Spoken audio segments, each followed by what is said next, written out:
अंतर्जातीय ASEAN open टाइकोंड championship 2025 रे भाग नेबे केन्द्रापड़ार 3 खेलाड़ी। आसंता 11 तारिख में हैदराबाद रे अनुष्ठित होबाकु थिबा ई चैंपियनशिप रे ओडिशारू 22 जन मनोनीत होइतबा बेले केन्द्रापड़ारू 3 जन खेलाड़ी मनोनीत होइछन्ते। तेबे हातरे मात्र आउ 2 दिन समय थिबारू खेलाड़ी माने जोरदार अभ्यास करबा सह निजको स्वतंत्र भावे प्रस्तुत करूछन्ते।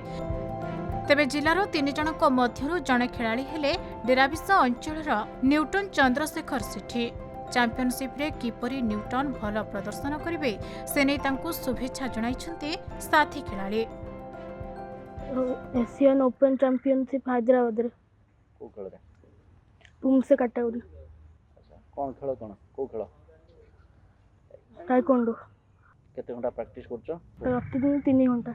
हम सार संगे मु जिबी ओडिशा सेठी अलगा अलगा राज्य लोक आसथे खेलिया पई मु भलो प्रैक्टिस करी सेठी कि नंबर 1 हेबी जानती सेही भलिया खेलिबी। कोन खेलुछ एठी? टाइकोंडो। अच्छा केते समय खेल केते खेल? सकाळ टाइम में प्रैक्टिस हुए आ बेले बेले इवनिंग टाइम भी प्रैक्टिस हुए, 2 टाइम प्रैक्टिस हुए। एबे खेलुछ का संग खेलुछ? हां चंद्रशेखर सहित खेले। चंद्रशेखर केमती पिला कोन केमती खेले?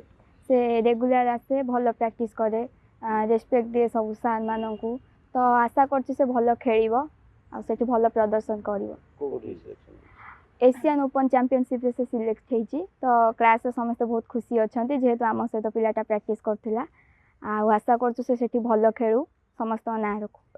4 वर्ष हबो मो ट्रेनिंग दउची। आमरो एकेडमी रे 20 रु 25 पिला अछंती ट्रेनिंग करूचंती।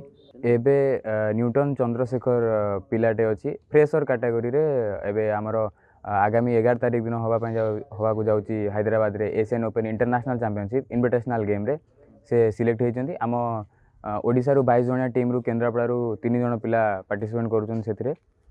आउ से आगुरु भी बहुत भलो परफॉर्मेंस करंती, डिस्ट्रिक्ट लेवल स्टेट लेवल खेली जंती भी। केन्द्रापड़ारू मलय कुमार साहू को रिपोर्ट, खबर ओडिशा।